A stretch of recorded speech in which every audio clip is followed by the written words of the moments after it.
Educational group 10 class में आप सभी का स्वागत है। जैसा कि आप जान रहे हैं कि कई दिनों के बाद आप लोग के सामने आए हैं क्लास। कोरोना के इस महामारी के संकट में कई दिनों से क्लास स्थगित चल रहा था और हम सभी शिक्षकों का यह प्रयास हुआ है कि नहीं, इस महामारी में भी ऑनलाइन के माध्यम से सभी बच्चों को हम क्लास अवगत कराएं। तो ठीक है, हम आप लोग के सामने आज संस्कृत के कुछ पहलुओं पर बात करेंगे। और जैसा कि आज आपको 10 क्लास में लकार काफी इंपॉर्टेंट है।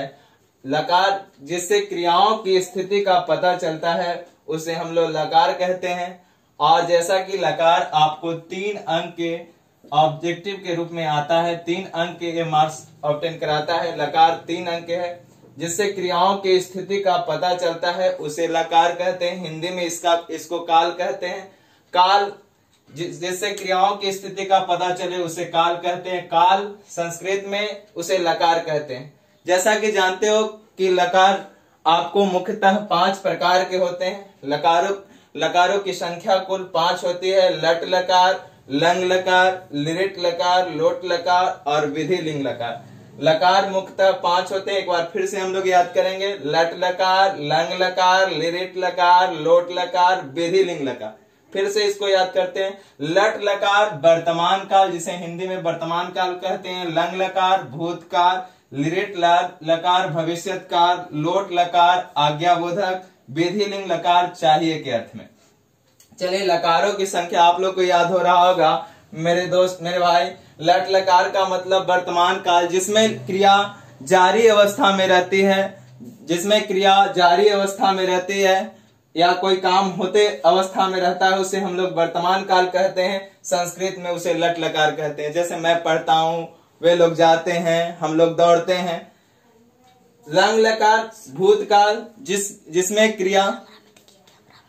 क्रिया समाप्त अवस्था में रहती है उसे भूतकाल कहते हैं। इसे लंग लकार संस्कृत में कहते हैं, जिसमें क्रिया समाप्त अवस्था में रहती है। और तीसरा लकार है लिरिट लकार भविष्यत काल, जिसमें क्रिया होने वाले समय में रहती है, भविष्य में होने के लिए रहती है, क्रिया आने वाले समय में होने के लिए रहती है, उसे लिरिट लकार भविष्यत काल कहते हैं। और चौथा है लोट लकार आज्ञाबोधक, जिस हिंदी वाक्य क्रिया के अंत में आज्ञा देने का बोध हो उसे हम लोग लोट लकार कहते हैं। जैसे तुम घर जाओ, वे लोग यहाँ बैठे, तमाम जिसमें अंतिम में आदेश हो, आदेश बोधक हो या आज्ञा बोधक हो उसे लोट लकार कहते हैं। और 5वां है विधि लिंग लकार, चाहिए के अर्थ में।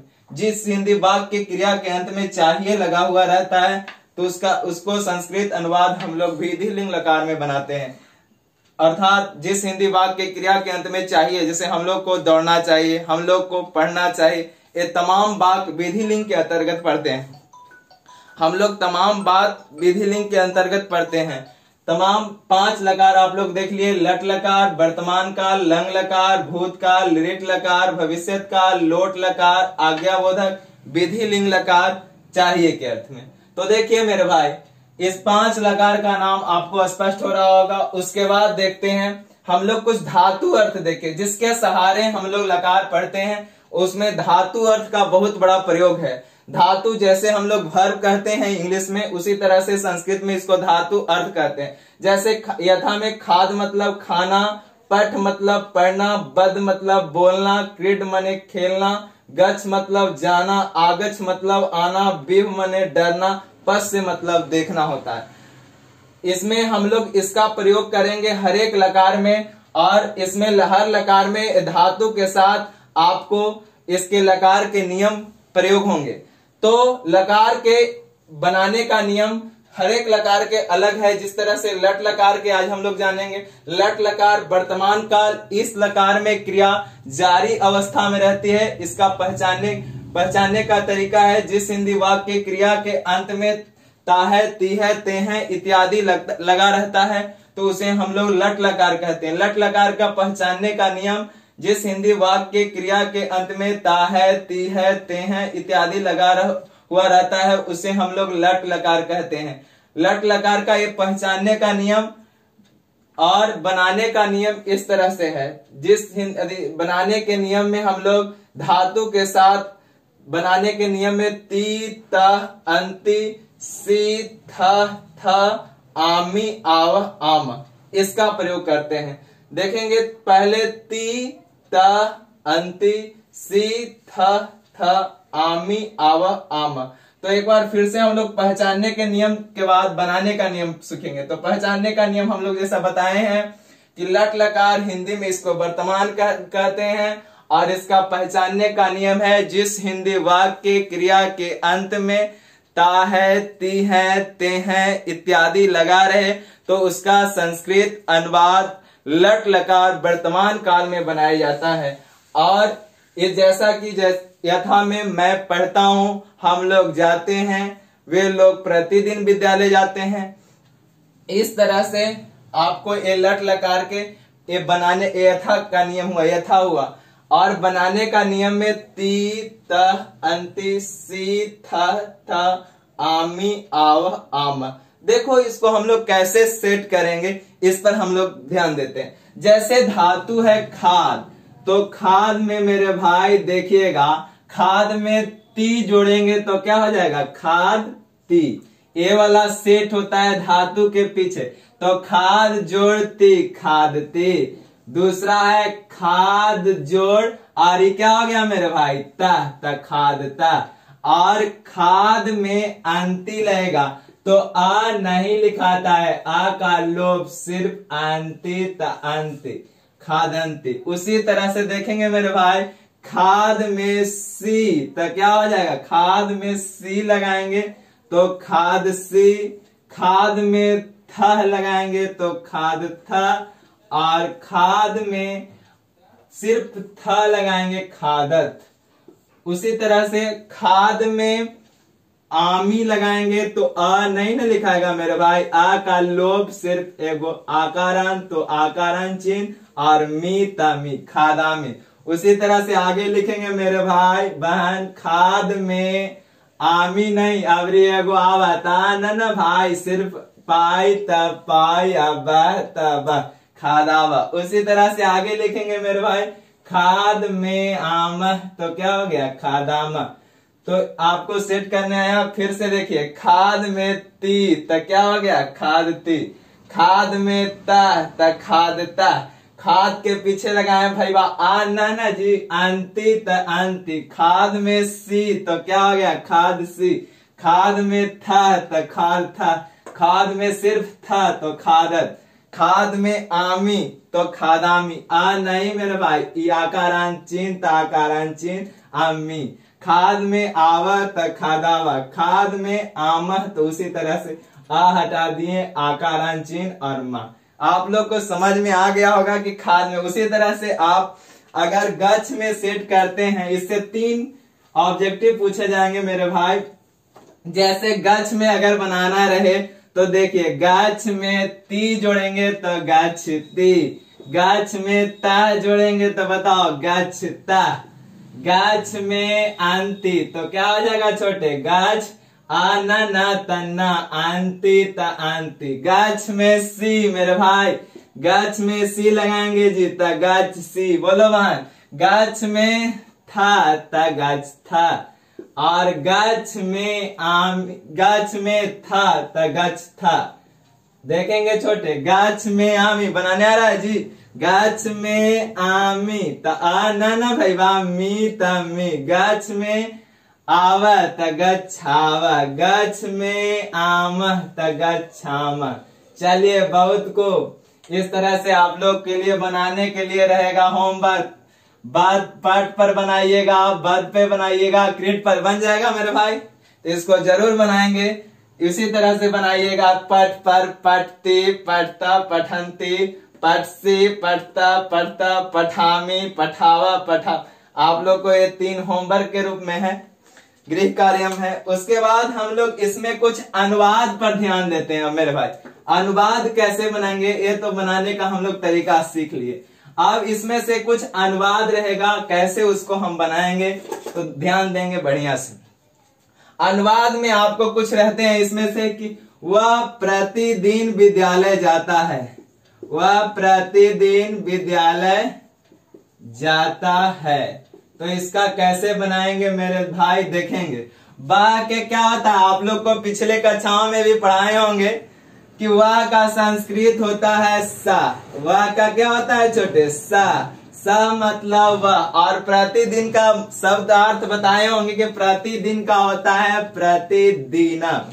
और स बताइए कौन पुरुष और कौन वचन में? तो स प्रथम पुरुष एक वचन में होता है। सा तौ ते त्वम युवाम यूयम अहम अवाम वयम। जैसा कि जानते हैं, एक बार फिर से हम लोग करेंगे। सा तौ ते त्वम युवाम यूयम अहम अवाम वयम। तो चलिए, स मतलब प्रतिदिन का प्रतिदिनम। और विद्यालय का क्या हो जाएगा मेरे भाई? विद्यालय का हो जाएगा विद्यालयम। और गच्छ मतलब जाना। और गच्छ में क्या हो जाएगा सेठ? बोलिए। गच्छ में सा के अनुसार ती तत्ती। सा प्रतिदिनम विद्यालयम गच्छति। उसी तरह से अगर कहेगा मोहन आम खाता है, मोहन आम खाता है, इसका संस्कृत बताओ। अंत में ताहे लगल है छोटे, लट लकार है, क्योंकि बताए हैं कि जिस हिंदी वाक्य के क्रिया के अंत में ताहे ती है ते हैं तो वो लट लकार होता है। तो इसका अनुवाद हम लोग बनाएंगे। मोहन का क्या हो जाएगा? मोहना। और आम का हो जाएगा आमरम। और बताओ मेरे भाई, खाद का मतलब होता है खाना। अभी देखें, खाद मतलब क्या होता है? खाना। और मोहन एक वचन है, प्रथम पुरुष एक वचन। कोई नाम अगर एगो रहेगा तो प्रथम पुरुष एक वचन सा के अनुसार लगाएंगे। मोहना आमरम खादते। इस तरह से आप लोग को अगर जिस हिंदी वाक्य के क्रिया के अंत में ता है ती है ते हैं लगा हुआ रहेगा तो उसका संस्कृत अनुवाद इस तरह से हम लोग पढ़ेंगे। तो चले अगले लकार की ओर बढ़ते हैं। तो दूसरा है आपका लंग लकार भूतकाल। आज दो लकार का अध्ययन हम लोग देखेंगे। तो पहला लकार देख लिए लट लकार, दूसरा लंग लकार भूतकाल। इसमें हम लोग पढ़ेंगे जिस हिंदी वाक्य के क्रिया के अंत में या ये ई इत्यादि लगा रहे, जिस हिंदी वाक्य के क्रिया के अंत में या ये ई इत्यादि लगा रहे तो उसको लंग लकार भूतकाल कहते हैं। इसका बनाने का नियम है मेरे भाई, एक बार देखें बनाने का नियम, पहचानने का नियम तो आप लोग जान गए हो। जिस हिंदी वाक्य के क्रिया के अंत में या ये ई इत्यादि लगा रहे तो उसका संस्कृत अनुवाद लंग लकार भूतकाल में बनाया जाता है। जैसे वह पटना गया, वे लोग विद्यालय गए, हम लोग फल खाए। तो देखेंगे बनाने का नियम में त ताम आन, आ ताम ता, आम आप आम। फिर से एक बार देखेंगे, ता ताम आन आह ताम ता आम आव आम। इसके में निर्देश में पॉइंट होता है मेरे भाई कि इस लकार में क्रिया के पहले आ का प्रयोग होता है। इस लकार में क्रिया के पहले किसका प्रयोग होता है? इस लकार में क्रिया के पहले आ का प्रयोग होता है। जैसा कि नोट कर लेंगे निर्देश में कि इस लकार में क्रिया के पहले आ का प्रयोग होता है। जैसे इसका अगर बनाना रहे, धातु अर्थ के साथ सेट करना रहे तो देखो खाद में त खादत, और उसके पहले क्रिया के पहले किसका प्रयोग करेंगे? आ। खाद में ताम तक क्या हो जाएगा? खाद ताम। और क्रिया के पहले क्या करेंगे मेरे भाई? आ। खाद में आन, बोलो जी, खाद में आन तक क्या हो जाएगा? आ नहीं करेंगे प्रयोग, न का प्रयोग करेंगे और क्रिया के पहले आ। चलिए मेरे भाई देखेंगे, खाद में आ त आ न सिर्फ विसर्ग त विसर्ग और क्रिया के पहले आ का प्रयोग। खाद में तम, छोटे देखोगे, खाद में तम तो खाद तम, क्रिया के पहले क्या का प्रयोग करेंगे? आ। खाद में त खाद त और क्रिया के पहले आ नहीं, इसके निर्देश में पढ़े क्रिया के पहले आ का प्रयोग करते हैं। उसी तरह छोटे सेट करो, खाद में आम तक खादम, क्रिया के पहले आ। खाद में आव तक खाद आव और क्रिया के पहले क्या का प्रयोग करेंगे मेरे भाई? आ। खाद में आम, चल छोटे, खाद में आम तक क्या करेंगे? खादाम और क्रिया के पहले किसका प्रयोग करेंगे? आ का प्रयोग करेंगे। अब आपको समझ में आ गया होगा कि इसमें सभी में क्रिया के पहले हम लोग किसका प्रयोग करते हैं? आपको अ का प्रयोग करते हैं। क्वेश्चन में पूछता है कि अखादत किस लकार का रूप है। अगर एग्जाम में पूछ दे ऑप्शन में अखादत किस लकार का रूप है, अखादत किस लकार का रूप है, ऑप्शन में ए लट लकार, ऑप्शन बी लंग लकार, ऑप्शन सी लिरिट लकार, ऑप्शन बी डी इनमें से कोई नहीं। बताओ इनमें कौन होगा, ऑप्शन सही बताइएगा मेरे भाई, जरूर कमेंट बॉक्स में लिखिएगा इसका सही आंसर। चलिए आपका वेट करते हैं आंसर के, जल्दी बताइए अखादत किस लकार का रूप है। हाँ सही आप लोग बता रहे हैं। अखादत जो है आप पढ़े अभी तत्काल में पढ़े, अखादत आपका लंग लकार के है, क्योंकि इसमें कैसे पहचाने कि इसमें क्रिया के पहले किसका प्रयोग है, आ का। तो ये आपका ऑप्शन हो जाएगा बी, सही जवाब है आप लोग का लंग लकार, ऑप्शन बी। ठीक है, इस तरह से ही 3 क्वेश्चन इसमें से रहेंगे और इसमें चलते हैं हम संस्कृत अनुवाद के बारे में पढ़ते हैं। तो देखोगे इसको बनाने का नियम तो हम लोग देख लिए, इसमें कुछ अनुवाद पढ़ते हैं। इसमें भी आप लोग का 2 होमवर्क रहेगा आपको बनाने के लिए, बीव और गज, ये 2 पर आप बना के दिखाइएगा होमवर्क। आपको होमवर्क जरूर बनाएंगे, गज और बीव पर आप प्रयास करेंगे बनाने के लिए। तो देखिए गज में ता गजता और उसके पहले आ लगाएंगे, इस तरह से दोनों का बनाना है आप लोग को। चलिए इसका हम लोग वाक्य भी पढ़ेंगे, अनुवाद कैसे करेंगे इसमें देखेंगे। जैसे देखते हैं यथा में हम लोग देखते हैं, यथा मतलब होता है जैसे संस्कृत में। जैसे देखें वे लोग पटना गए, देखो इसके अंत में ये लगल है। जिस हिंदी वाक्य के क्रिया के अंत में या ये ई पढ़े थे उसको लंग लकार कहे थे, और देखो इसके अंत में ए लगा हुआ है, पहचान रहे हो आप लोग कि ये लंग लकार है। और लंग लकार में आपने बनाने का नियम पढ़ा है त ताम अन अह तम त अम अब अम।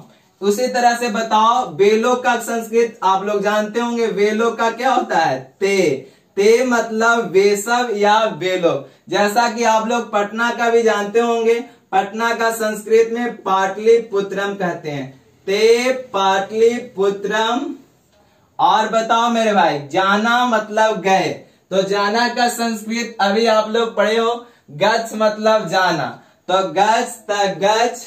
और इसमें बताएं क्रिया के पहले किसका प्रयोग होगा मेरे भाई, लंग लकार में आपको अभी बताए थे कि क्रिया के पहले आ का प्रयोग करते हैं, तो आ तो आ। और बताओ ते कहाँ है, सा तो ते, आपको इसके पहले भी बताए थे कि सा तो ते आपको प्रथम पुरुष बहुवचन में होता है और उसके अनुसार अन लगेगा, आ नहीं सिर्फ न लगाएंगे, न तन अगछन। उसी तरह से और भी अनुवाद देखते हैं। हम लोग घर गए, हम लोग घर गए, तो हम लोग का क्या होगा बताओ। चलिए छोटे जल्दी से जवाब लिखिए कमेंट बॉक्स में, हम लोग का क्या होगा बताइए। हम लोग का पढ़े हैं मेरे भाई, वयम मतलब हम लोग। चलिए वयम मतलब हम लोग, और घर का क्या पढ़े हैं छोटे बताओ, गृहम मतलब घर। यहां तक आप लोग बना लिए, ठीक है बहुत अच्छा। वयम मतलब हम लोग और घर का क्या हो जाएगा, गृहम मतलब घर। और जाना का अभी पढ़े होंगे, गच्छ मतलब जाना, गच्छ मतलब जाना। और इसमें क्रिया के पहले किसका प्रयोग करेंगे, आ का प्रयोग करेंगे। इसमें क्रिया के पहले आ का प्रयोग करेंगे, क्रिया के पहले आ। और वयम के अनुसार देखिए वयम यहाँ पे है, आपको बताए थे सा तौ ते त्वाम युवाम युयम अहम अवाम वयम। तो बताओ वयम के अनुसार क्या सेट होगा मेरे भाई, आम त अगच्छाम। बहुत खूब आप लोग समझ रहे होंगे। हम लोग का क्या हो जाएगा वयम, घर का क्या होगा गृहम, गच्छ मतलब जाना और क्रिया के पहले आ। और बताइए वयम के अनुसार क्या लगेगा, आम त आम। आपको समझ में आ गया। चलिए एक अनुवाद इसमें और सीखेंगे। पेड़ से फल गिरे, इसका क्या होगा मेरे भाई जल्दी से बताएंगे। पेड़ से फल गिरे है ना, तो बताओ पेड़ से फल गिरे, तब पेड़ का क्या हो जाएगा बताओ, वृक्ष मतलब होता है पेड़। इसमें पंचमी विभक्ति लगाएंगे तो वृक्षात, जैसे बालक में पंचमी लगाते हैं तो बालकात, तो वृक्ष से लगाएंगे तो वृक्षात, और फल का क्या हो जाएगा, फलम। और बताओ मेरे भाई, पत मतलब होता है गिरना। गिरना का संस्कृत हम लोग क्या कहते हैं, पत। पत मतलब क्या होता है, गिरना। और पेड़ से गिरा, तत्ता। एक पेड़ से न गिरा होगा जी, तत्ता। और क्रिया के पहले किसका प्रयोग करेंगे, अ का प्रयोग करेंगे। वृक्षात फलम अपतत। इस तरह से फिर आप लोग के अगले क्लास में फिर मिलेंगे एक नए उमंग, नए जोश के साथ। आप जरूर कमेंट बॉक्स में लिखिएगा कैसा लगा। फिर इसी तरह से प्यार दुलार बनाए हुए रखेंगे तो फिर से आपको क्लास में अगले और मजेदार टॉपिक समझाने के और मजे से समझाने का हम प्रयास करेंगे। तो फिलहाल इतना ही आज की क्लास में।